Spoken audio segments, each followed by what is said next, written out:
మన Chiranjeevi vascular and multi speciality hospital దేశంలోనే best vascular and endovascular facilities and all multi speciality care.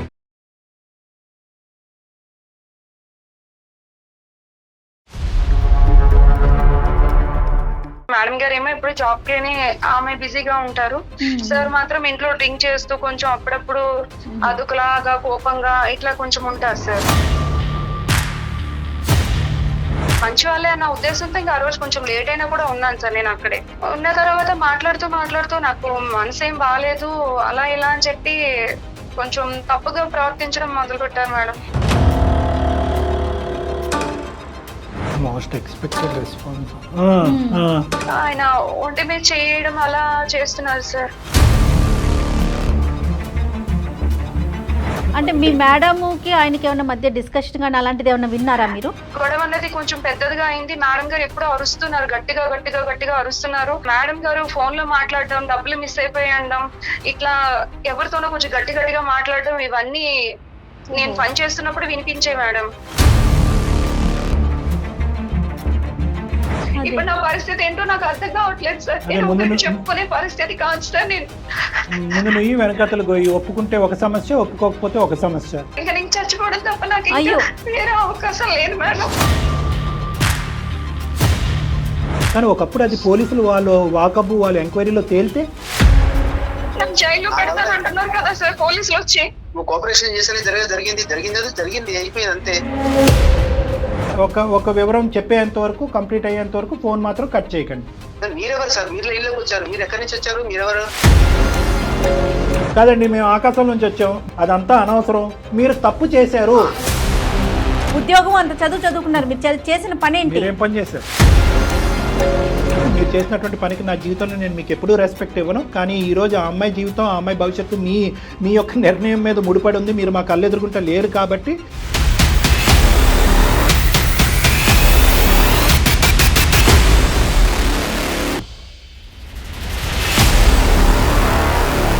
అందమైన జీవితం కార్యక్రమానికి స్వాగతం.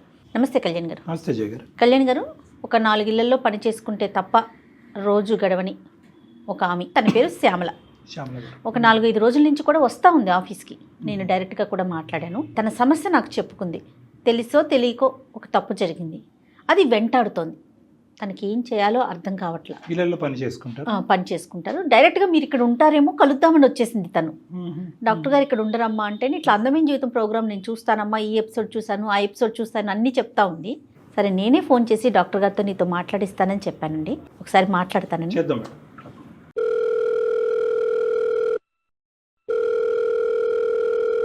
హలో హలో, నమస్తే అండి, శ్యామల గారమ్మ మాట్లాడేది. అవును మేడం. నమస్తే అమ్మా, నేను జయాని అందమైన జీవితం ప్రోగ్రాం నుంచి కాల్ చేస్తున్నాను. నమస్తే మేడం. నమస్తే అమ్మా. మొన్న వచ్చి మీరు మాట్లాడారు కదా, సో నేను డాక్టర్ గారితో మాట్లాడిస్తానని చెప్పాను. ఈరోజు డాక్టర్ గారు ఉన్నారు మనతో పాటు స్టూడియోలో. మరి ఒకసారి మాట్లాడతారా మీరు? మాట్లాడతాను మేడం. ఓకే అమ్మా, సరే. నమస్తే అమ్మా శ్యామల. నమస్తే సార్. నా పేరు డాక్టర్ కళ్యాణ్ చక్రవర్తి. అమ్మా చెప్పండి అమ్మా, ఏంటి సమస్య అమ్మా? సార్ నేను శ్యామలాని సార్. నేను నారపల్లిలో ఉండేదాన్ని సార్. అమ్మా సార్ నేను, నా భర్త, నా పాప పని కోసం అని చెప్పి హైదరాబాద్ కి వచ్చాం సార్, బతుకు తెరువు కోసం అని. అయితే నేను 4 ఇళ్లలో పని చేసుకుంటూ బతుకుతాను మేడం. ఎంత వయసు అమ్మా? మీ పాప వయసు ఎంత? పాపకి 3 సంవత్సరాలు సార్. నీ వయసు ఎంతమ్మా? నాకు 28 సంవత్సరాలు సార్. చిన్నదాన్ని. ఓకే ఓకే, సరే. మీ ఆయన ఏం చేస్తూ ఉంటాడు? మా ఆయన ఆటో నడుపుతూ ఉంటాడు సార్. నువ్వు ఇళ్లలో పని చేస్తారా? అవునండి. చెప్పు తల్లి, ఏమైంది?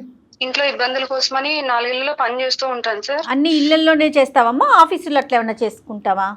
ఇళ్లలోనే మేడం. ఓకే ఓకే, చెప్పమ్మా. ఏంటమ్మా సమస్య, ఏమైంది?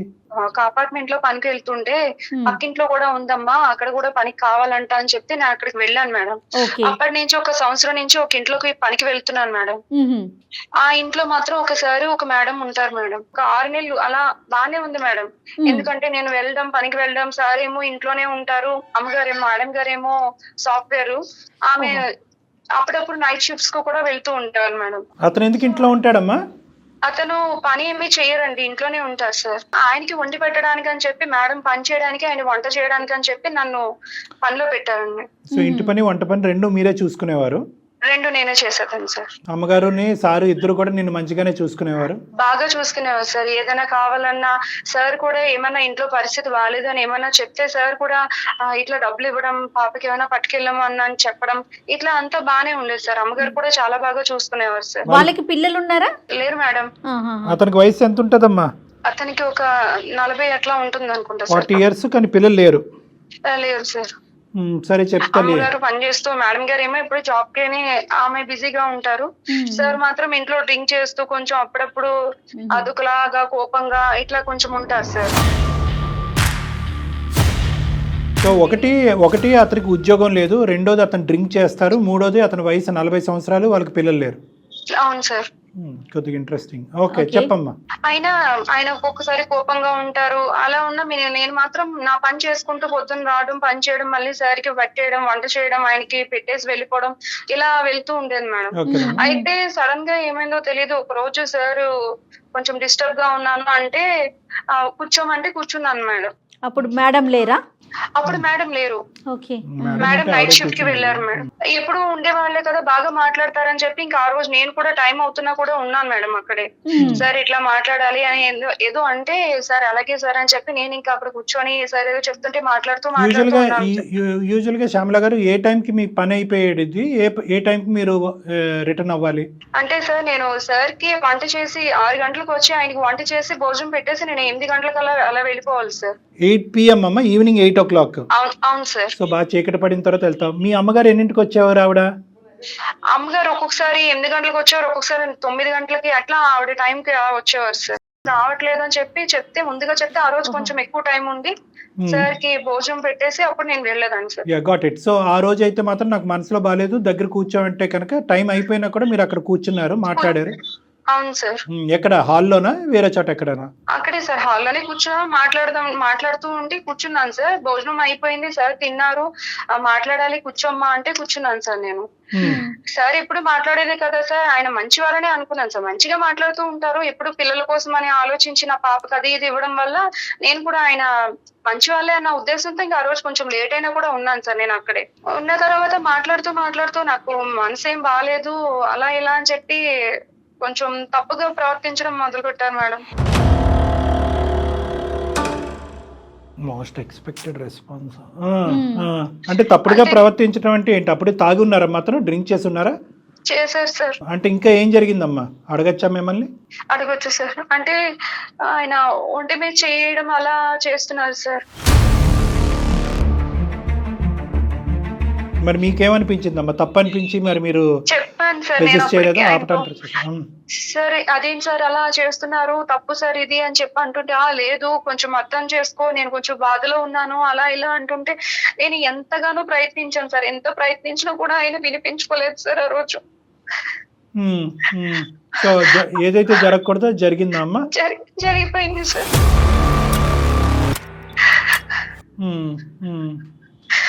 ఆ తర్వాత నేను ఇంకా అక్కడి నుంచి వెళ్ళిపోయాను సార్. వెళ్ళిపోయి ఇంకా నేను తర్వాత రోజు పొద్దున కూడా రాలేదు సార్ పనికి.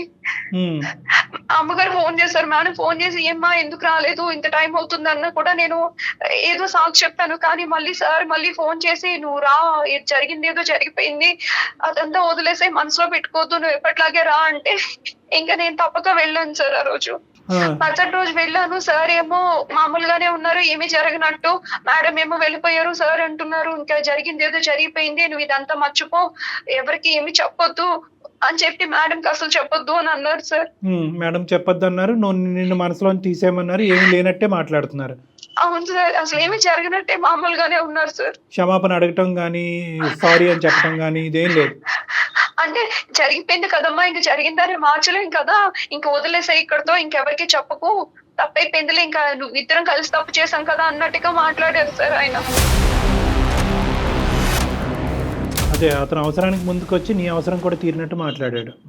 అవును సార్. సరే తర్వాత ఏమైందమ్మా? తర్వాత సార్ మాత్రం అక్కడి నుంచి వెళ్ళిపోయారంట. 1 మంత్ అవుతుంది. 1 మంత్ అయిన తర్వాత సార్ వెళ్ళిపోయారు. ఒకసారి మాత్రం వెళ్లే ముందు నీకు ఇంత అమౌంట్ ఇస్తున్నాను, డబ్బులు ఇస్తున్నాను, నీకు ఖర్చులకు ఉంచుకో, నీ పరిస్థితి బాగాలేదు కదా, నువ్వు ఈ విషయం ఇంకెవరికి చెప్పకు అని చెప్పి అన్ని డబ్బులు ఇచ్చారు సార్. వెళ్ళిపోవటం అంటే ఏంటి శ్యామల, ఎక్కడికి వెళ్ళిపోయారు? అంటే మేడం ఆయన జాబ్ కోసం వెళ్ళిపోయారు ఏంటి అనేది నాకైతే చెప్పలేదు మేడం, కానీ ఆయన మాత్రం ఇంట్లో ఉండకుండా వెళ్ళిపోయారు. అంటే మీ మేడంకి ఆయనకి ఏమైనా మధ్య డిస్కషన్ కానీ అలాంటిది ఏమైనా విన్నారా మీరు? అవుతుంది మేడం, వాళ్ళు రోజు తిట్టుకోవడం, ఇట్లా అరుచుకోవడం ఇలా జరుగుతుంది. అంటే సార్ ఏమో కోవిడ్ టైంలో ఏదో బిజినెస్ పెట్టి లాస్ అయిపోయారంట మేడం. ఓకే. అందుకని ఆయన ఇంట్లో ఉంటున్నారంట. దానికోసం వాళ్ళు ఎప్పుడూ మాట్లాడుకుంటూనే ఉంటారు, కానీ కొన్ని రోజుల నుంచి ఆయనకి ఆమెకి మధ్య గొడవ అనేది కొంచెం పెద్దదిగా అయింది. మేడం గారు ఎప్పుడూ అరుస్తున్నారు, గట్టిగా గట్టిగా గట్టిగా అరుస్తున్నారు. నువ్వేం పని చేయట్లేదు, డబ్బులు ఎట్లా చేస్తున్నావు, అలా చేస్తున్నావు, ఇంట్లోనే ఉంటున్నావు అని మేడం అంటూ ఉన్నారు. ఇట్లా గొడవలు అవుతున్నాయి మేడం. కాదమ్మా, ఇప్పుడు ఇతను వెళ్ళిపోతున్నట్టుగా నీకు తెలియదా? చెప్పి అంటే నాకు అమౌంట్ ఇచ్చే, డబ్బులు ఇచ్చేసిన తర్వాత వాళ్ళు ఎంత అమౌంట్ ఇచ్చారమ్మా? 2 లక్షలు ఇచ్చారు సార్. అబ్బా, ఎట్లా ఇచ్చారమ్మా? అకౌంట్ లో వేసారా, మీకు చేతికి ఇచ్చారా? చేతికి ఇచ్చారు మేడం. ఎందుకని అడిగావమ్మా? అడిగాను సార్, ఎందుకు సార్ ఇంత డబ్బులు ఇస్తున్నారు అంటే, లేదు నువ్వు ఇబ్బందుల్లో ఉన్నావు కదా అని చెప్పి అన్నారు సార్. నువ్వేమీ ఆశపడలే డబ్బుల గురించి? లేదు సార్, అతనే ఇచ్చారు. అంటే అసలు ఆవిడకి తెలియదు కదా డాక్టర్ గారు? కాదమ్మా, ఇప్పుడు డబ్బులు ఇచ్చి ఎందుకు ఇచ్చాడు అంటే, ఓకే, ఈ సంఘటన జరగడానికి డబ్బులు ఇవ్వడానికి మధ్యలో గ్యాప్ ఎంత ఉంది? జరగడానికి మధ్య ఒక 1 మంత్ ఉంటుంది సార్. 1 మంత్ తర్వాత ఎందుకు ఇతను వెంటనే ఇవ్వలేకపోయాడు? ఇప్పుడు యూజువల్గా ఏంటంటే ఇది కప్పిపుచ్చేసేయి, ఇది బయట ప్రపంచానికి తెలియకూడదు, లేదంటే నేను చేసిన తప్పుకి నేను డబ్బు ద్వారా తీరుస్తున్నాను నువ్వు అనుకోవద్దు అని చెప్పి కొద్ది గొప్ప పెడతారు. మరి 2 లక్షలు పెట్టాడు, కానీ నెల రోజుల వరకు గ్యాప్ ఎందుకు వచ్చింది? ఇంకా నాకేం తెలియదు సార్, అప్పటికేం తెలియదు. అప్పుడు డబ్బులు మాత్రమే ఇచ్చేసారు సార్. 2 లక్షలు ఇచ్చి నువ్వు ఎవరికి చెప్పకు, మేడం గారికి కూడా చెప్పొద్దు అని చెప్పారు సార్. సో అంతా మర్చిపో అనేది. సో ఈ 1 మంత్ లో మళ్ళీ అతను నీ దగ్గర రావటం కానీ నీతో ఇంకో తప్పుడుగా ప్రవర్తించడం కానీ చేయలేదు. సో ఒక్కసారే జరిగింది. నువ్వు పని అయితే కంటిన్యూ అవుతున్నావు, అతను ఎందుకో తెలియదు నీకు చేతుల్లో డబ్బులు పెట్టి అక్కడి నుంచి మాయమయ్యాడు. మేడం అయితే మామూలుగానే ఉందండి? బానే ఉన్నారు మేడం. నేను ఆయన వెళ్ళిపోయినా కూడా నేను పని కోసం నాకు ఇంకా పని మానేస్తే డబ్బులు రావు కదా మేడం, అందుకని నేను నార్మల్ గా పనికి ఎప్పుడు అమ్మగారు ఉన్నా పనికి వెళ్ళిపోతూనే అమ్మగారు డబ్బులు ఇస్తూ ఇలా బానే ఉన్నాం మేడం. అంటే మేడం కి తెలిసి ఇతను వెళ్ళిపోయాడా అనేది జయ గారి డౌట్. అది ఇది ఎవరికి తెలియదు కదా మూడో కంటికి? లేదు sir. Right okay, carry on అమ్మా. తర్వాత ఏమైందమ్మా? సార్ వెళ్ళిపోయిన తర్వాత మేడం గారు ఉన్నారని నేను పనికి ఎప్పుడూ వస్తూ వెళ్తూ ఉండేదాన్ని సార్. కాకపోతే తర్వాత నుంచి సార్ మేడం గారు ఫోన్ లో మాట్లాడడం, డబ్బులు మిస్ అయిపోయడం, ఇట్లా ఎవరితోనో కొంచెం గట్టి గట్టిగా మాట్లాడడం, ఇవన్నీ నేను పని చేస్తున్నప్పుడు వినిపించే మేడం. డబ్బులు మిస్ అయినాయి. ఓకే, ఏమాత్రం మిస్ అయినది తెలిసిందమ్మా? అంటే ఇంట్లో 6 లక్షల వరకు కనిపించట్లేదని చెప్పి మేడం గారు అంటూ ఉండేవారు సార్. నీకు ఇచ్చింది ఎంతమ్మా అతను? నాకు 2 లక్షలు ఇచ్చారు సార్. సో 2 + 4 టోటల్ 6 మిస్సింగ్ ఇంట్లో. అవును సార్. మరి అనుమానం ఎవరి మీద వచ్చింది ఆ మేడం గారికి? మేడం గారికి సార్ అడుగుంటారండి. అడిగితే సార్ ఏమో తీయలేదన్నారు, ఏమన్నారో మరి గట్టిగా ఫోన్ లో మాత్రం మాట్లాడుతూ ఉండేవారు సార్. నేను ఆ ఫోన్ విని, సార్ ఇలా మేడం గారు అంటున్నారు, డబ్బులు కనిపించట్లేదు అంటున్నారు, ఏంటి సార్ నాకు చాలా భయంగా ఉంది అని చెప్పి నేను ఆయనకి ఫోన్ చేస్తుంటే, అదంతా నీకు అనవసరం, నేను వెళ్ళిపోమని చెప్పాను కదా, నేను పని మానేయమని చెప్పాను కదా, నువ్వు ఎందుకు చేస్తున్నావు అని చెప్పి సార్ నా మీద కోపడుతున్నారు సార్. నేను ఫోన్ చేస్తున్నా కూడా ఫోన్ లిఫ్ట్ చేయట్లేదు సార్. అప్పుడప్పుడు ఫోన్ చేసినా సార్ ఇది పరిస్థితి అని చెప్పినా కూడా కట్ చేసేస్తున్నారు సార్ ఫోన్. సో అతని వరకు అయితే అతను సేఫ్ సైడ్ వెళ్ళిపోయాడు. అంటే ఏంటంటే నాకేమీ తెలీదు అనేటటువంటి విధంగా అతను సేఫ్ సైడ్ వెళ్ళిపోయాడు అతను. అవును సార్. ఓకే. తర్వాత మేడం గారు, నేను సార్ తో మాట్లాడాక మేడం గారు కూడా అందరిని అడిగిన తర్వాత సార్ లేరు, ఇంకా నా మీదే మేడం గారికి అనుమానం వచ్చి నన్ను అడిగారు, నన్ను కొట్టారు కూడా మేడం. నేను తీయలేదు మేడం అని చెప్పాను మేడం. అయినా సరే మేడం వినకుండా నా మీద కంప్లైంట్ ఇచ్చారు మేడం, పోలీస్ కంప్లైంట్. తర్వాత పోలీస్ వాళ్ళు వచ్చారండి. పోలీస్ వాళ్ళు వచ్చి నన్ను అడుగుతున్నారు, నువ్వు తీసావంటే కదా, నువ్వు అక్కడ పని చేస్తున్నావు అంటే కదా, డబ్బులు మిస్ అయ్యాయంట, ఇలా అని చెప్పి అడుగుతున్నారండి.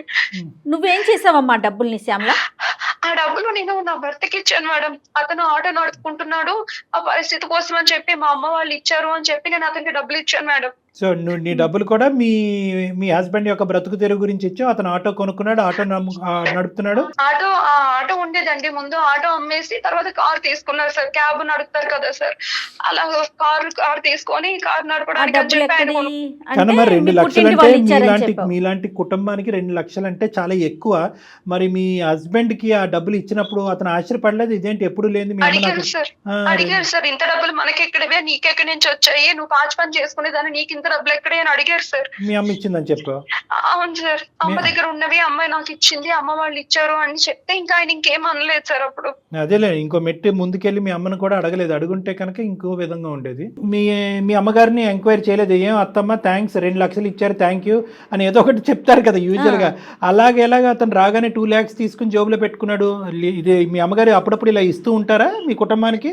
అంటే నేను డబ్బులు దాచుకున్నాను అని చెప్పేసి అమ్మ దగ్గర చిట్టీలు వేసాను, డబ్బులు దాచాను అని చెప్పాను సార్. సో సర్లే, ఇంకా డౌట్ రాకుండా మీ అమ్మగారిని కూడా ఇంకో ప్రశ్న అడగకుండా వచ్చిందే మంచిదిరా సంతోషం అని చెప్పి తుర్రుమని వెళ్ళి ఆటో కొనుక్కుని, మీ భర్త అయితే మంచోడేనమ్మా, అతనికి ఏ అలవాట్లు ఏమీ లేదు, ఆటో కొనుక్కున్నాడు, అతను కార్ ఓకే, అదే హ్యాపీగా నడుపుకుంటున్నాడు. పోలీసులు ఎంక్వైరీలో ఏం తేలిందమ్మా? నిన్నే ఎంక్వైరీ చేశారా, మీ ఆయన కూడా ఎంక్వైరీ చేశారా? అప్పుడు ఇంటికి కూడా వచ్చారు సార్. ఇంటికి వచ్చి అడిగారు సార్, ఎక్కడి నుంచి వచ్చాయి, ఇదేంటి పోలీసు వస్తున్నారు మన ఇంటికి, నువ్వేమో మీ అమ్మగారు ఇచ్చారని చెప్పావు డబ్బులు, ఇప్పుడు ఇదేంటి అని చెప్పి అడిగారు సార్. కాదమ్మా, ఇప్పుడు ఫైనల్ గా పోలీసులు ఎటువంటి ఆలోచనతో బయటకు వెళ్ళారమ్మా? వాళ్ళని నువ్వు జస్టిఫై చేయగలిగావా, సాటిస్ఫై చేసావా? నువ్వు వాళ్ళకి చెప్పినటువంటి మాటని మీ భర్త నమ్మారా? నమ్మారు సార్. నేను చిట్టీలు వేసుకుని డబ్బులు తెచ్చానని చెప్పాను సార్. పోలీసులకి అదే చెప్పాను, నా భర్త కూడా అదే నమ్మారు. పోలీసులు వాళ్ళు కూడా నమ్మేసి వెళ్ళిపోయారు సార్. మళ్ళీ వస్తా అన్నారా? అంటే ఎంక్వైరీ నడుస్తుందా? అంటే మళ్ళీ ఎంక్వైరీకి వస్తాము, వస్తే మాకేమైనా డౌట్ వస్తే మళ్ళీ వస్తామని చెప్పి వెళ్ళిపోయారు సార్. ఇంకా చిన్న మొత్తం కాదు మేడం. ప్లస్ ఏంటంటే ఇలా పోయిన సందర్భాల్లో ఏదో ఇప్పుడు ఈ అమ్మాయి ఎక్కడ చిట్టీలు వేసింది, ఎంత వేసింది, ఇవన్నీ అలా ఎంక్వైరీ చేస్తారు కదా. మరి డిపార్ట్మెంట్ పని డిపార్ట్మెంట్ చేయాలి కదా. మరి ఇప్పుడు ఏంటమ్మా, మరి అతనికి ఫోన్ చేసావా నువ్వు? చేశాను మేడం. పోలీసులు వచ్చి వెళ్ళిన వెంటనే నేను మళ్ళీ సార్ కి ఫోన్ చేశానండి. సార్ కి ఫోన్ చేస్తే సార్ ఫోన్ లిఫ్ట్ చేసి, నీకు ఎన్నిసార్లు చెప్పాను నీకు ఫోన్ చేయొద్దని చెప్పాను కదా, నేను పని మానేమన్నాను, ఇదే మాట మాట్లాడుతున్నారు మేడం. నేను పోలీసులు వచ్చారండి, మేడం గారు ఇలా నా మీద పోలీస్ కంప్లైంట్ ఇచ్చారని కూడా చెప్పాను సార్. చెప్పాను మేడం. నేను రికార్డ్ చేయవలసిందిరా అలాంటి మాటలు, ఇలాంటి వాళ్ళని మానేమంటున్నారు డాక్టర్ గారు అన్నట్లుగా రికార్డ్ చేయాలి. చేస్తే అసలు అటు తాట తీసుకుండేవాళ్ళు. కాదమ్మా, నువ్వు ఏమైనా చదువుకున్నావా? మంచి అంటే వాక్చాతుర్యం అది డిస్క్రిప్షన్ అంతా బాగుంది. ఏం చదువుకున్నారా మీరు? Intermediate discontinue sir. శుభ్రంగా ఏ ఉద్యోగం అయినా చేసుకుంటేదా? సరేలే. కాదమ్మా, ఇప్పుడు మమ్మల్ని ఏ విధంగా హెల్ప్ చేయమంటావు? మరి పోలీసులు వచ్చే లోపు ఏదో ఒకటి జరగాలి, లేదంటే నీ మీద అరెస్ట్ వారెంట్ ఇష్యూ అవుతుంది, నువ్వు జైల్లోకి వెళ్ళే అవకాశం ఉంటుంది. నీ సమస్య ఏంటి? నీ డైలమా ఏంటి? భయపడకు ఏడవద్దు, చెప్పమ్మా. ఇప్పుడు నా పరిస్థితి నాకు అర్థం కావట్లేదు సార్. నా భర్త చూస్తే నేను చేసిన తప్ప ఆయనకి చెప్పలేను. ఆ డబ్బులు ఎందుకు వచ్చాయని పోలీసులు, ఎక్కడి నుంచి వచ్చాయని పోలీసులు అడుగుతున్నారు. ఆ డబ్బుల కోసం మాట్లాడదామంటే సార్ ఏమో ఫోన్ లిఫ్ట్ చేయకుండా ఆయన ఫోన్ కట్ చేసేస్తున్నారు. ఎక్కడికో వెళ్ళిపోయారు, ఎక్కడికి వెళ్ళారో కూడా తెలియదు సార్. ఇప్పుడు నా పరిస్థితి ఏంటో నాకు అర్థం కావట్లేదు సార్. నేను చెప్పుకునే పరిస్థితి కాదు సార్. నేను ముందు నువ్వు వెనకతలు ఒప్పుకుంటే ఒక సమస్య, ఒప్పుకోకపోతే ఒక సమస్య. అవును సార్, ఇంకా నేను చచ్చిపోవడం తప్ప నాకు వేరే అవకాశం లేదు మేడం. ఒకటి శ్యామల అమ్మ, ఒక డాక్టర్గా ఒక అనుభవం ఉన్న వ్యక్తిగా నేను చెప్పేది ఏంటంటే, ఆడపిల్లలు మీరు ఏ పని గురించి అయితే నువ్వు చదువుకున్నటువంటి అమ్మాయి ఒక ఇంట్లోకి వెళ్తున్నావు, అక్కడ ఏంటంటే ఒక తాగేటటువంటి వ్యక్తి, పని చేయనటువంటి వ్యక్తి, భార్యతో పిల్లలకు అన్నటువంటి వ్యక్తి ఉదయం నుంచి సాయంకాలం వరకు ఖాళీగా ఉన్నాడు. ఎప్పటికైనా కూడా ఆ వాతావరణం అనేటటువంటిది నీకు రిస్కీ అట్మాస్ఫియర్, సేఫ్ జోన్ కాదు కదా. అలాంటివన్నీ కూడా మరి రిస్కీ అట్మాస్ఫియర్ అని చెప్పి అలాంటి ఇంట్లోకి పని వాళ్ళే వెళ్ళరా అండి? డాక్టర్ గారు పని చేయటం తప్ప అంటే కనుక తస్మాత్ జాగ్రత్త. అలాంటి నీ పరిధులు అనేటటువంటి దాంట్లో ఉంటాయి. ఎందుకంటే చీకటి పడ్డ తర్వాత కూడా నువ్వు అక్కడ పని చేస్తున్నానని చెప్పినప్పుడు, పోనీ నీ భర్త దగ్గర నుంచి నీకు ఎటువంటి సమస్యలు, హ్యాపీ కుటుంబం ఇది. అలాంటప్పుడు ఎంత జాగ్రత్తగా ఆలోచించి వ్యవహరించవలసిన తీరు. ఇప్పుడు అది సమస్య కాదు, దాని గురించి ఈరోజు మనం మాట్లాడట్లేదు. ఎందుకంటే కనుక అతను ఒకసారి ఆ తప్పు చేశాడు, డబ్బులతో వదులుచుకున్నాడు, పారిపోయాడు. ఈరోజు నువ్వు మా దగ్గరకు కూడా వచ్చి ఉండేదాను కాదు. ఈరోజు మా దగ్గరికి ఎందుకు వచ్చావు అంటే కనుక ఈరోజు దొంగ కేసు నీ మీద పెట్టి పోలీసులు నీ పేక మీద కత్తి పెట్టారు కాబట్టి ఈరోజు వచ్చి ఇక్కడ ఏడుస్తున్నావు. ఏమండి డాక్టర్ గారు, నేను ఒక వ్యక్తితో నా భర్తను మోసం చేసి నా ఓనర్ అనేటటువంటి ఒక వ్యక్తి ఒక విధంగా వ్యవహరించడం జరిగింది అనేటటువంటి అంశంతో ఈరోజు అందమైన జీవితంకి వచ్చారా మీరు? లేదు. ఎందుకంటే కనుక ఈరోజు ఒక భయంకరమైనటువంటి శిక్షను అనుభవిస్తున్నారు మీరు. ఒప్పుకుంటే ఒక సమస్య, ఒప్పుకోకపోతే సమస్య. పోలీసులన్నా శిక్షిస్తారు, భర్త అన్నా శిక్షిస్తాడు, ఎక్కడో చోట ఒక శిక్ష పట్టడం తప్పదు. ఏది పెద్ద శిక్ష అని ఆలోచించే పరిస్థితిలో మీరు మా దగ్గరికి ఎంత మానసిక వేదన కదా డాక్టర్ గారు. అవునమ్మా, ఈరోజు ఇది నీకు నాకు తెలుసమ్మా. ఈ అసలైనటువంటి సీక్రెట్ మేము పోయి మీ భర్తకు ఫోన్ చేసి నీకు తెలీదా అయ్యా, మీ ఆవిడ ఇంతటితో కాదు అంత కూడా చేసింది, డబ్బులు ఒకటే తీసుకుని నీకు ఇవ్వటం కాదు, అదేమి నీకు వచ్చినటువంటి ఫ్రీ గిఫ్ట్ కాదు, మీ ఆవిడ ఇది కూడా తప్పు చేసింది అని మేము చెప్పాం. కానీ ఒకప్పుడు అది పోలీసులు వాళ్ళు వాకబు వాళ్ళు ఎంక్వైరీలో తేలితే అసలు నీ జీవితం ఏమవుతుంది? 2 లక్షలు ఎక్కడ, నీ జీవితం, నీ సంసార జీవితం ఎక్కడ, నీ పిల్లల భవిష్యత్తు ఏంటి? ఇవన్నీ ఆలోచించడం అమ్మా. బలహీనటువంటి క్షణం అంటారు. ఎవరు అతను? 6 నెలలు ఒక ఓనర్గా ఉండేటటువంటి వ్యక్తి అతను మనసు బాగాలేకపోవటం ఏంటి, అతను తాగి నీమే చెయ్యటం ఏంటి, తాగని నువ్వు అతను కోఆపరేట్ చేయటం ఏంటి? నువ్వు కూడా ఏదో తాగున్నావు అంటే కనుక ఇంకో విధంగా ఆలోచించవచ్చు. నువ్వు తాగని నువ్వు చక్కగా ప్రయాణం చేస్తూ సంసార జీవితం నడుపుతున్నటువంటి నీకేం ప్రాబ్లం చెప్పు. సరే, ఇవన్నీ కాదు, ఇది కూడా నేను ఎందుకు చెప్తున్నాను అంటే కనుక చూసేటటువంటి ప్రేక్షకులలో ఇలాంటిది ఏమి ఉండదులే, ఫైనల్గా వచ్చేటటువంటి పరిణామాన్ని ఏదో తర్వాత చూసుకుందాం అని చెప్పి మన కర్తవ్యాన్ని మన గమ్యాన్ని మర్చిపోయి తాత్కాలికంగా ఇలా డైవర్ట్ అవుతే కనుక జీవితాలు ఇలా నాశనం అవుతామని చెప్పడం గురించి నేను చిన్న సందేశం ఇస్తున్నాను. కానీ ఈరోజు మన ముందుండే సమస్య ఏంటంటే ఆకాష్ గారు 2 లక్షలు ఇచ్చేసి గుట్టు చప్పుడు కాకుండా అతను ఏదో చేసుకుంటూ జీవితంలో హ్యాపీగా అతను ఉన్నాడు. అతని భార్యతో అతని జీవితం ఎలా ఉందన్నది మనకు అర్థమైంది. ఇప్పుడు నీ జీవితం నీ భర్తతో ఆగమ్య గోచరంగా మారిపోయే పరిస్థితి ఏర్పడింది. సో దీన్ని మేము లెక్క తేల్చాలి, అంతే కదమ్మా? ఏం చేద్దాం కళ్యాణ్ గారు? అతనికి ఫోన్ చేయాలి మేడం. అమ్మా శ్యామల, ఒక చిన్న ట్రిక్ ప్లే చేద్దాం అమ్మా, తప్పదు, ముళ్ళుతోనే తీయాలి. సో నువ్వు అతనికి ఫోన్ కలుపు, మేము మొత్తం ఈ కాన్వర్జేషన్ అంతా రికార్డ్ చేస్తాము. మేము బ్యాక్గ్రౌండ్లో ఉన్నట్టుగా ఏమాత్రం చెప్పొద్దు అతనికి, ఓకే? నువ్వు న్యాచురల్గా ఇంతకుముందు ఎలాగైతే అతనితో మాట్లాడుకుని బతుమాలుకుని వామాలుకుని ఏమండి నన్ను బయటకు వేయండి, నేను ఈ పరిస్థితిలో ఉన్నాను అని మాట్లాడేటటువంటి మాటలు ఏవైతే ఉన్నాయో న్యాచురల్గా మాట్లాడు. అతను ఏమంటాడు అనేది మనం రికార్డ్ చేద్దాం. ఒకప్పుడు అతను మెట్టు దిగి వస్తే సరే, లేనటువంటి పక్షంలో ఇది మనం ఎవిడెన్స్ కింద వాడుకుని అతన్ని శిక్షించవచ్చు. ఒకసారి కాల్ చేయమదు. దయచేసి లైన్ లో వేచి ఉండండి. The person you are speaking with has put your call on hold. Please stay on the line. Hello sir. Hello, ఎవరమ్మా? సార్ నేను సార్ శ్యామలను సార్. చెప్పమ్మా శ్యామల. ఏంటి సార్, నాకు అసలు పోలీసులు మా ఇంటికి వచ్చారు సార్. ఏమైందమ్మా? అడుగుతున్నారు సార్, మీరు ఆ రోజు డబ్బులు ఇచ్చి వెళ్ళిపోయారు సార్, మళ్ళీ మీరు మాట్లాడట్లేదు సార్. అమ్మగారు ఏమో కంప్లైంట్ ఇచ్చారు సార్ నా మీద. దేని గురించి? ఎవరు దేనికి కంప్లైంట్ ఇచ్చారు? మీరు నాకు డబ్బులు ఇచ్చారు కదా సార్, ఆ డబ్బులు ఎక్కడ ఏంటి ఇంట్లో దొంగతనం జరిగిందని మేడం నా మీద కంప్లైంట్ ఇచ్చారు సార్. పోలీసులు వచ్చేస్తారు మా ఇంటికి. డబ్బులంటే ఏదో నీ అవసరాల కోసమని నేను ఇచ్చాను, కానీ దానికి ఏం సంబంధం? అసలు పోలీసులు వచ్చి ఏవేవో అడుగుతున్నారు సార్. ఇవన్నీ డబ్బులు ఎక్కడి నుంచి వచ్చాయి, ఎందుకు వచ్చాయి, అసలు దొంగతనం చేసావా, ఇంకెంత చేసావు, ఇవన్నీ అడుగుతున్నారు. నా భర్త చూస్తే నన్ను నువ్వేమో చిట్టి వేసాను అంటున్నావు, వీళ్ళు ఇలా అంటున్నారని నా భర్త అంటున్నారు సార్. నాకు సంబంధం లేదమ్మా, ఏదో డబ్బులు నీ అవసరం కోసం అని ఇచ్చాను. నాకెందుకు ఫోన్ చేస్తున్నావు? ఫోన్ చేయడంటే ఎలా సార్? నా పరిస్థితి అర్థం చేసుకోండి సార్. నన్ను జైల్లో పెడతాను అంటున్నారు సార్. నా పరిస్థితి చూడండి సార్. నాకు చిన్న పాప ఉంది, నా భర్త, నా జీవితం నాశనం అయిపోయేలా ఉంది సార్. అవునమ్మా, గమని నాకేం చెప్తాను? నా మీద దొంగతనం మోపారు సార్. నేను అసలు డబ్బులు తీయలేదు కదా సార్, మీరు ఇచ్చారు సార్. మీరు చెప్పండి సార్, మీరు ఇచ్చారని చెప్పండి సార్. నన్ను జైల్లో పెడతాను అంటున్నారు సార్. నాకు ఆ విషయాలని చెప్పొద్దమ్మా, నేను చాలా బిజీలో ఉన్నాను, నేను ఇక్కడ వర్క్ లో. ఏంటమ్మా నన్ను సతాయిస్తావు? అప్పుడు ఏదో నీ అవసరం కోసం అనేది డబ్బులు ఇచ్చాను, ఇప్పుడు నేను అదే జరిగిందని నా తప్పు అంటావేంటి? సార్ ఆ రోజు జరిగింది కదా సార్, మీ వల్లనే కదా సార్. అదే ఇప్పుడు ఏమి తెలియనట్టు వదిలేమంటే ఎలా అవుతుంది సార్ ఇదంతానా? నా వల్ల ఏం జరగలేదమ్మా, ఏదో చూసాను, ఆలోచించాను. నువ్వు కోఆపరేషన్ చేస్తేనే జరిగింది అయిపోయింది అంతే. నన్ను ఎందుకు అడుగుతున్నావు? అవన్నీ నేను ఇష్టం ఉంటే ఇంట్లో పని చేసుకోమంటే లేదు. నేనే డిప్రెషన్ లో నేను బయటకు వచ్చాను, నా వర్క్ లో ఉన్నాను ఇక్కడ. సార్ అలా వదిలేస్తే ఎలా అవుతుంది సార్? నేను ఆ రోజే పని మానేసామని చెప్పాను కదా మా శ్యామల. తప్పు జరిగిందంటే నీ కోఆపరేషన్ అయితే తప్పు జరిగిందా? వాళ్ళు నాకు ఊకే ఫోన్ చేసి నన్ను సతాయిస్తావు ఎందుకు? ఆకాష్ గారు, మేము లైన్ లో ఉన్నాం. నా పేరు డాక్టర్ కళ్యాణ్ చక్రవర్తి అండి. మేము సుమన్ టీవీ అందమైన జీవితంలో నుంచి మాట్లాడుతున్నాం. మేము బ్యాక్గ్రౌండ్ లో ఉన్నామండి. ఆకాష్ గారు, నాతో పాటు జయ గారు కూడా ఉన్నారు. మా కార్యక్రమం గురించి మీకు తెలిసే ఉంటుంది. దయచేసి ఒక చిన్న విన్నపం, అర్ధాంతరంగా ఫోన్ మాత్రం కట్ చేయకండి. మీరెవరు సార్? మీరు ఇళ్ళకి వచ్చారు, మీరు ఎక్కడి నుంచి వచ్చారు, మీరెవరు? కాదండి, మేము ఆకాశం నుంచి వచ్చాం, అదంతా అనవసరం. మీరు చేసినటువంటి తప్పు పనికి ఈ రోజు అమ్మాయి బాధితురాలయ్యి అనుభవిస్తుంది. మన ఇద్దరం కలిసి చేసాం కదా. నేనేం తప్పు చేశానండి? కాదండి, మీరు ఇందాక ఏదో కోఆపరేషన్ అన్నారు కదా, మరి ఏం కోఆపరేట్ చేసుకున్నారు ఒకరికొకరు? మీకు అవన్నీ ఏం అవసరం సార్? మీకు నాకు ఎందుకు అవసరం లేదనేది నేను తర్వాత చెప్తాను. ఈ రోజు ఆ అమ్మాయి జీవితం సందిగ్ధ పరిస్థితిలో ఉంది. ముందు నుయ్యి వెనకట్లు గొయ్యి ఉంది. ఆ అమ్మాయి తెలియక ఒక తప్పు చేసింది. మీరు కూడా తప్పు చేశారు, కాదనట్లేదు. మీరు దానికి పరిష్కార మార్గంగా ఒక 2 లక్షలు ఆ అమ్మాయికి ఇచ్చారు, అది కూడా ఓకే.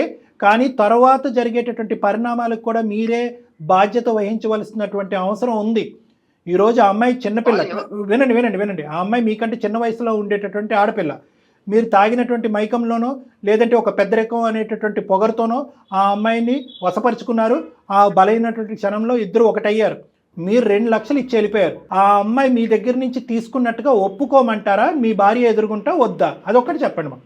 వాళ్ళు పని మనుషులండి. వాళ్ళు పని మనుషులు 100 రకాలు ఎన్నో చెప్తారండి. నేను ఒక ప్రొఫెషనల్, ఒక మంచి పేరు హోదాలో ఉన్నటువంటి వ్యక్తిని, మంచి స్టేటస్ లో ఉంది సమాజంలో. మీరు దయచేసి సాఫ్ట్వేర్ హార్డ్వేర్ అని చెప్పి మీ పరువు తీయకండి, అర్థమైందా? ఎందుకంటే కనుక మీరు చేసినటువంటిది ఒక చాలా తప్పుడు పని. మీ భార్యని అక్కడ గొంతు కోసారు, ఇంకో ఆడపిల్లి యొక్క శీలాన్ని డబ్బులతో కొనేటటువంటి ప్రయత్నం చేశారు, చెప్పా పెట్టకుండా ఇక్కడి నుంచి పారిపోయారు. పైపెచ్చి ఏంటంటే ఈ రోజు పోలీసు ఎవరు ఉద్యోగం వాళ్ళకి రెస్పెక్ట్ అండి, ఎవరు పని వాళ్ళండి. మనం చేసే పనిని బట్టి మనకి రెస్పెక్ట్ కాదండి, మన వ్యక్తిత్వాన్ని బట్టి ఉంటుంది. మీరు వేరే ఆఫీస్ తో పని చేయట్లే కదా. అసలు ఏం మాట్లాడుతున్నారండి? ఏమండి, మీరు మర్యాద ఇచ్చి మర్యాద మాట్లాడండి. మేము మీకు మర్యాద ఇస్తున్నాం కాబట్టి మీరు కూడా మర్యాద ఇచ్చి మాట్లాడండి. మీరు మానవత్వానికి మర్యాద ఇవ్వండి. మీరు చేసినటువంటి తప్పుని కప్పిపుచ్చేటటువంటి ప్రయత్నం మాట్లాడతాను సార్. నేను మర్యాదగానే మాట్లాడుతున్నాను. మీరెవరు నాకు అనవసరంగా ఫోన్ చేసి మీరు ఎట్లా నాకు చాలా అవసరం ఉంది, ఒక బాధ్యత ఉంది. ఇది ఒక సామాజిక పరమైనటువంటి వేదిక. ఈ వేదిక మీద కొన్ని వేలాది మంది, లక్షలాది మందికి మేము సహాయం చేశాము. అదే ప్రక్రియను ఈ రోజు కొనసాగుతున్నాం. ఆ అమ్మాయి వెన్నట్టు మేము నిలబడతాం. మీకు శిక్షించేటటువంటి మార్గంలో మిమ్మల్ని శిక్షించేదానికి ఎంత దూరమైనా మేము ప్రయాణం చేయడానికి మేము రెడీగానే ఉన్నాం. దయచేసి మీరు మర్యాద ఇచ్చి మాట్లాడితే మేము మర్యాదగా మాట్లాడతాం. మీరెవరు అనేటటువంటి హక్కు మీకు లేదు. మీరు తప్పు చేశారు, తప్పును కప్పిపుచ్చుకోవటానికి 2 లక్షలతో అమ్మాయిని కొనేటటువంటి ప్రయత్నం చేశారు. ఈరోజు ఆ అమ్మాయి మెడ చుట్టూరుని ఉరితాడు బిగుసుకుంది.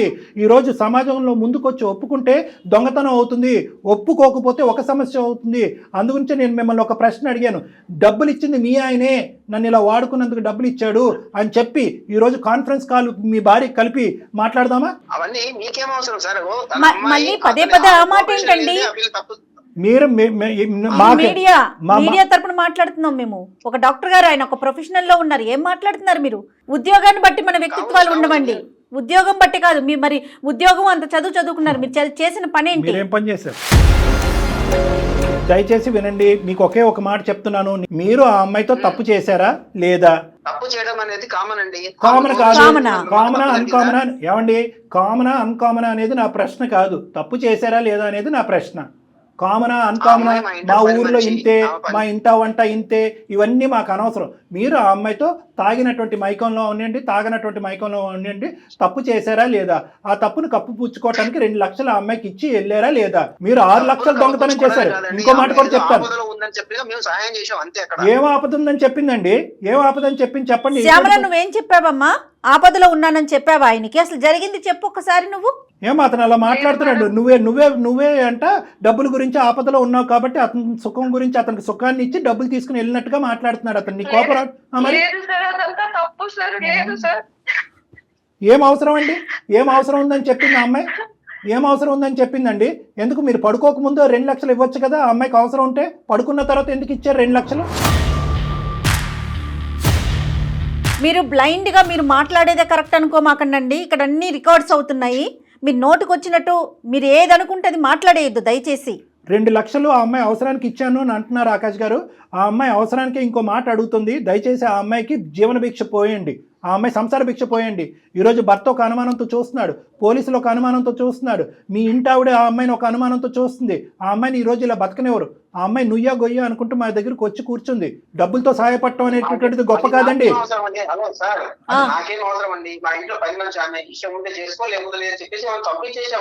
మరి మీ ఇంటికి పని కోసం వచ్చిన పిల్లతో మీరు బిహేవ్ చేసేది అదేనండి? అది కరెక్టేనా? అంటే మీ ఇష్టమా? ఏ పని అమ్మాయిని ఒంటి పనికి వాడుకున్నారు, ఆ, ఇంటి పని వంట పని కాకుండా ఒంటి పనికి వాడుకున్నారు మీరు మరి. అలాగని కాదు సార్, అలాగని కాదు. ఆ. కోఆపరేషన్ ఉంది కాబట్టి ఏదో ఆ, నోటికొచ్చినట్టు మాట్లాడమాకండి దయచేసి. సూపర్. మీరు ఒక ఆడపిల్ల గురించి కోఆపరేషన్ ఉంది అని అన్నారు, కోఆపరేషన్ లేదు అని ఇవన్నీ పక్కన పెట్టండి. మీరు ఈ రోజు మీ ఇంట్లోంచి 6 లక్షల రూపాయలు తీసుకెళ్లారు, అవునా కాదా? మొత్తం ఈ అమ్మాయి మీద మొత్తం 6 లక్షలు దొంగతనం చేసిన, 2 లక్షలు కాదు 6 లక్షలు దొంగతనం చేసినట్టుగా ఈ అమ్మాయి మీద ఇప్పుడు ఉండేటటువంటి అభియోగం. కాదు డాక్టర్ గారు, అసలు అట్లా నోటికొచ్చినట్టు మాట్లాడతాడు ఏంటండి అమ్మాయిని పట్టుకొని? తాట తీసేవాళ్ళలాగా కాదు, అదే ఎదురుగుంటూ ఉంటే కనుక ఇంకో విధంగా ఉండేది ఈ సమస్యకి పరిష్కారం. మీరు ఎక్కడో ఉండి ఎక్కడున్నారో తెలియకుండా దొంగచాటును పారిపోయి అక్కడెక్కడో మీ ఆవిడ యొక్క డబ్బులు దొంగతనం చేసి వాటితో మీరు సుఖాలు అనిపిస్తున్నారు కదా ఈ రోజు, అందుగురించి మీరు ఇలా మాట్లాడుతున్నారు. ఏం చేద్దాం కళ్యాణ్ గారు, ఇది కరెక్ట్ కాదండి అసలు. పారిపోవడం అనేది కాదు. నాకు ఒక వర్క్ గురించి నేను బయట ఉంటున్నాను, ఒక బిజినెస్ మీద బయట ఉంటున్నాను. పారిపోవడం ఏంటండి? సరే సరే ఓకే ఓకే, మీరు ఉద్యోగాలు చేసుకుంటున్నారు, చాలా గౌరవప్రదం, అంతవరకు ఓకే. ఫోన్ కలుపుదామా? మీ భార్యతో అసలైనటువంటి నిజాలు ఆవిడకి కూడా తెలియాలిగా. శ్యామల, ఒక పని చెయ్యమ్మా, మీ మేడంకి ఒకసారి లైన్ కలుపు, డాక్టర్ గారు మాట్లాడతారు. ఏంటంటే సార్, ఒక వర్క్ లో ఉన్నాం, మా విషయంతో మీరు అక్కడ ఫోన్ కలపడం ఏంటి, మాట్లాడడం ఏంటి? సరే ఓకే, ఫోన్ కలపం, ఎలా పరిష్కరిద్దాం చెప్పండి. ప్రాబ్లం మొదలు పెట్టింది మీరు, ఇక్కడ వరకు తీసుకొచ్చింది మీరు, చివరి దశకు వచ్చిన తర్వాత ఈ సమస్యకి పరిష్కారం చెప్పాల్సినటువంటి బాధ్యత కూడా మీరు తీసుకోగలిగితే కనుక మీ భార్య గారికి మేము ఫోన్ చేయం. చెప్పండి దీనికి సొల్యూషన్ ఏంటి? చెప్పండి. ఈ విషయంలో మళ్ళీ మా భార్య ఎందుకు లాగుతారండి? లాగము ఎందుకంటే ఆవిడ లాగితే కనుక ఇంకా వేరే జీవితాలు కూడా ముడిపడి ఉన్నాయి కాబట్టి లాగము. మీరు ఎలా సమస్యకు పరిష్కారం చెప్తారో అదొకటి చెప్పండి అంతే. మాకు ఈ పరిష్కారం చెప్పేది ఏం లేదు సార్ ఇక్కడ. శ్యామలకి న్యాయం జరగాల్సిందేనండి, అట్లా ఊరుకునేదే లేదు, ఆ పిల్లకి న్యాయం జరగాలి. ఆకాష్, సమస్య మొదలుపెట్టింది మీరు, ఓకే. ఆ అమ్మాయిని కూడా ఇంతకు ముందు ఈ ఫోన్ కలప ముందు కూడా ఆ అమ్మాయికి కూడా బుద్ధి చెప్పేటటువంటి ప్రయత్నం చేశాం. నువ్వు ఇంటి పని వంట పనికి వెళ్ళిన దానివి నువ్వు ఆ పని చేయవలసినటువంటి అవసరం ఏంటి? గౌరవ మర్యాద అనేటటువంటిది ఓనర్ గారికి ఇవ్వచ్చు, కానీ అంత మర్యాద ఇవ్వాల్సినటువంటి అవసరం లేదు. నువ్వు ఒకప్పుడు నిజంగా ఈ 2 లక్షలు అనేటటువంటి అంశం మీద మీ ఇంటి ఓనర్ ఆమె పోలీస్ కంప్లైంట్ పెట్టకుండా ఉంటే కనుక ఈరోజు నేను బాధితురాలిని నువ్వు మా దగ్గరకు వచ్చి ఉండేదానివి కాదు. నువ్వు ఇప్పుడు చిక్కుముళ్ళలో ఉంటాం, పోలీసులు నీ మీద కేసు పెడతాం అని థ్రెట్ చేయటం, నీ భవిష్యత్తు ఆగమగోచరంలోకి వెళ్ళే పరిస్థితి ఉండటంతో నువ్వు మాకు ఫోన్ చేసావని చెప్పి ఆ అమ్మాయికి గట్టిగానే చెప్పాం. అలాగే మీకు కూడా చెప్తున్నాం, బెంగళూరులోనూ ఇంకో చోట ఎక్కడైతే ఉన్నారో దానికి సంబంధించిన అంశం కూడా మాకు అనవసరం. మీరు ఇంట్లో ఎందుకు డబ్బులు దొంగతనం చేశారు, లేదా ఇంట్లో మర్యాదపూర్వకంగానే తీసుకెళ్లారా, ఆ డబ్బుల మీద చెప్పి తీసుకెళ్ళినటువంటి డబ్బుల మీద మీ భార్య ఎందుకు కేసు పెట్టింది, మీ భార్యాభర్తల సమస్య ఏంటి అనేది మాకు అనవసరం. అక్కడ మీరు బిజినెస్ చేస్తున్నారు, ఏం చేస్తున్నారు మాకు అనవసరం. కానీ ఇక్కడ మీరు ఇచ్చినటువంటి మరి చాలా ఏదో దయాదాక్షిణ్యాల మీద ఇచ్చినటువంటి 2 లక్షల వల్ల ఈరోజు ఆ అమ్మాయి నెత్తి మీదకి వచ్చి పడింది. దానికి మీరు ఏం పరిష్కారం చెప్పాలి అని అనుకుంటున్నారని చెప్పండి. ఈ 2+4 మొత్తానికి సమాధానం కావాలి కదా అలా భార్యకి. సో ఆకాష్, ఏం చేయాలనుకుంటున్నారు? సరే సార్, ఏదో భయం మిస్టేక్ వల్ల మాకు అలా జరిగిపోయింది, ఏదో ఒక టెన్షన్ లో ఉండే ఒక పొరపాటు అనేది జరిగిపోయింది సార్. మీరు దాన్ని ఏం చేయమంటారు? సరే ఇప్పుడు రెస్పెక్టబుల్ గా మాట్లాడుకుందాం. మీరు చేసినటువంటి పనికి నా జీవితంలో నేను మీకు ఎప్పుడూ రెస్పెక్ట్ ఇవ్వను, కానీ ఈ రోజు ఆ అమ్మాయి జీవితం, ఆ అమ్మాయి భవిష్యత్తు మీ యొక్క నిర్ణయం మీద ముడిపడి ఉంది. మీరు మా కళ్ళు ఎదురుకుంటే లేరు కాబట్టి నేను మీతో మర్యాద ఇచ్చే మాట్లాడుతున్నాను. 1-2 నిమిషాలు జాగ్రత్తగా వినండి. మొత్తం ఓనర్స్ అంతా కూడా, మొత్తం బరువు బాధ్యత అంతా కూడా మీ నెత్తిమే తీసుకోవాలి. అంటే ఏంటంటే 6 లక్షలు నేనే తీసుకెళ్ళాను, బిజినెస్ పెట్టుకోవటానికి తీసుకెళ్ళాను అనేటటువంటి విధంగా మీ భార్యతో మీరు చెప్పుకోవాలి. నెంబర్ 1. మరి ఇంతకు ముందు తీసుకెళ్ళావా అంటే లేదు అని ఎందుకు చెప్పానంటే భయపడో లేదంటే ఇంకో ఆలోచనతోనో నేను ఆ విధంగా చెప్పవలసింది అనేటటువంటి ఆ కథ ఏ విధంగా మీ భార్యతో మీరు అల్లుకుంటారు అనేటటువంటిది మీ ఇష్టం. ఈ అమ్మాయి పేరు మాత్రం రాకూడదు. సరే సార్, ఇప్పుడు మీరు 6 లక్షల రూపాయలు ఎక్కడ నుంచి తీసుకురండి సార్? నేను అసలు బాగా టెన్షన్ లో ఉన్నాను. నీ టెన్షన్ కంటే ఆ అమ్మాయి టెన్షన్ 100 రెట్లు ఎక్కువ. జీవితం చాలా ఇంపార్టెంట్. ఎన్నో విధాలుగా ఆవిడకి ఇంతకు ముందు సంజాయిషీలు చెప్పుకుంటావు కదా, ఇది ఒకటి అనుకుని చెప్పు. కూల్ గా కూర్చొని ఆలోచిస్తే 100 పరిష్కార మార్గాలు. కళ్యాణ్ గారు, సమస్య అతని వల్ల మొదలైంది, పరిష్కారం అతనే చూడాలి. కానీ ఖచ్చితంగా మీరు చూడాల్సింది. ఆలోచించుకోండి, మీ భార్యకి ఎలా చెప్తే తను ఆలోచించండి. ఇప్పుడు మీ ఇద్దరి మధ్యన 1.25 లక్ష గొడవలు ఉన్నాయ్యా, భార్య భర్తల మధ్యన. మీరు ఎన్నో సందర్భాల్లో నానా కథలు చెప్పుంటారు. ఇప్పుడు కూడా 6 లక్షలు పట్టుకెళ్ళలేదని చెప్పేది ఒక కట్టు కదే కదా. ఇప్పుడు అదే 6 లక్షలు మళ్ళీ నీ జేబులోనే ఉన్నాయి, లేదంటే 4 రోజుల తర్వాత వస్తాయని చెప్పి ఇంకో కథ చెప్పు మీ భార్యకి, అది మీ ఇష్టం. సరే సార్, బై మిస్టేక్ ఏదో మాకు అట్లా పొరపాటు జరిగిపోయింది. ఓకే, నా కాపాడండి, నా లైఫ్ ని కాపాడండి, ఇక్కడ ఆమెకు ఒక మంచి లైఫ్, నా ఆమెకు కాపాడండి. నేను ఒప్పుకుంటున్నాను. మా ఫ్యామిలీ మ్యాటర్ మాకు వదిలేసేయండి. అమ్మాయికి నేను న్యాయం చేస్తాను. అమ్మాయ్యా, థ్యాంక్ యూ తమ్ముడు, థ్యాంక్ యూ. ఇప్పుడు చాలా నచ్చావు నాకు. చాలా నచ్చావు. ఇప్పుడు ఒకప్పుడు ఇదే మాట మీద నిలబడకపోతే కనుక మొత్తం నువ్వు ఇప్పుడు మాట్లాడిందంతా కూడా ఆడియో రికార్డింగ్ మా దగ్గర ఉంది. మేము నెక్స్ట్ స్టెప్కి వెళ్ళటానికి కూడా మేము సంకోచించాం. ఈ శ్యామల వాళ్ళ భర్తకి చెప్పే విధంగా మేము చెప్పుకోగలం, మీ భార్యకి చెప్పే విధంగా మేము చెప్పుకోగలం, ఆ అమ్మాయి సంసార జీవితం పాడవకుండా కూడా ఆ అమ్మాయిని కాపాడగలం. కాబట్టి మొత్తం నీ జుట్టు మా చేతిలోనే ఉంది. కాబట్టి దయచేసి ఇప్పుడు నువ్వు చెప్పినటువంటి మాట మీద నువ్వు నిలబడి ముందుకెళ్ళు. ఇంకొకటి సార్, రిక్వెస్ట్ చేస్తున్నాను, చెప్పండి. నా విషయంలో మీరు ఎవరికి చెప్పకండి, నాకు అర్థమైపోయింది. నాకు నేను చెప్పలే మళ్ళీ ఆ భయం ఉంది కాబట్టి సంతోషం. నీకు ఆ భయం లేకపోతే కనుక మేమేం చేసి ఉండేవాళ్ళం మాకు అర్థం కాదు. కానీ అమ్మ మళ్ళీ నీకు చెప్తున్నాను, నువ్వు చేసినటువంటిది ఏమి పుణ్య కార్యక్రమం, గొప్ప కార్యక్రమం కాదు, చాలా భయంకరమైనటువంటి కార్యక్రమం. ఈ రోజు అందమైన జీవితం అనేటటువంటి ఈ వేదిక ఉంది కాబట్టి నువ్వు ఈ రోజు వచ్చి మమ్మల్ని ఆశ్రయించి ఇందులో నుంచి గట్టెక్కో. లేదంటే నీ జీవితం ఎంత భయంకరంగా ఉండేదో ఒక్కసారి ఆలోచించుకో. ఇటువంటి తప్పులు చేసేటటువంటి ప్రతి అబ్బాయికైనా అమ్మాయికైనా మా వేదిక ద్వారా ఒకే విన్నపం, దయచేసి ముందు చూపుతో ఆలోచించండి. ఇక్కడ అయిపోయింది కదా, తర్వాత పరిణామాలు తర్వాత చూసుకుందాము, నిదానంగా జారుకుందాం అనేటటువంటి ఆలోచన ఉండకూడదు. ఎందుకంటే కర్మ సిద్ధాంతం నమ్మేటటువంటి వాళ్ళు కర్మ అనేటటువంటిది ఇంకో జన్మలో ఉండదు. ఆ శిక్ష అనేటటువంటిది ఇప్పుడే పడుతుంది. అదే నువ్వు ఈ రోజు అనుభవిస్తున్నావు. అదృష్టం కొలిది మేము ఇంటర్వ్యూ అవటం వల్ల నీ పరిష్కారం సద్గుణంగా అయింది, సాఫీగా ముందుకెళ్లే అవకాశం ఉంది. దయచేసి ఇది గుర్తుపెట్టుకో. జీవితంలో కొన్ని ముఖ్యమైనటువంటి అంశాలు ఉంటాయి. అవి ఏంటంటే కుటుంబం, ఉద్యోగం, పిల్లల యొక్క భవిష్యత్తు, ఇలాంటి అంశాలన్నీ కూడా ఒకే ఒక్క తప్పుతో అన్ని గాలికి ఆవిరైపోయేటటువంటి అవకాశం ఉంటుంది. నీది కూడా అదే పరిస్థితి. అర్థమైందమ్మా? రైట్. ఓకే. వేసే ప్రతి అడుగు చాలా జాగ్రత్తగా వేయాలమ్మా. ఓకేనా? Okay madam. అయిపోయింది, వదిలేసే ఒక అమ్మా. నిజంగా ఈ అందమైన జీవితం ద్వారా నా జీవితానికి ఒక అర్థం తెలిసింది మేడం. లేకపోతే పరిస్థితి ఏమైపోతుందో కూడా నాకు తెలిసేది కాదు మేడం. రైట్. ఏం జరగలేదమ్మా, జాగ్రత్తగా ఉండు. భవిష్యత్ అంతా నీదే, సరేనా? రైట్. ఓకే అమ్మా. ఓకేనమ్మా. ఇంకా అక్కడ ఆవిడకి ఎప్పుడైతే ఆవిడకి డబ్బులు అందుతాయో, లేదంటే వీళ్ళిద్దరు భార్యాభర్తలు మాట్లాడుకుంటారో, ఆవిడ ఖచ్చితంగా కేసు వాపస్ తీసుకుంటుంది.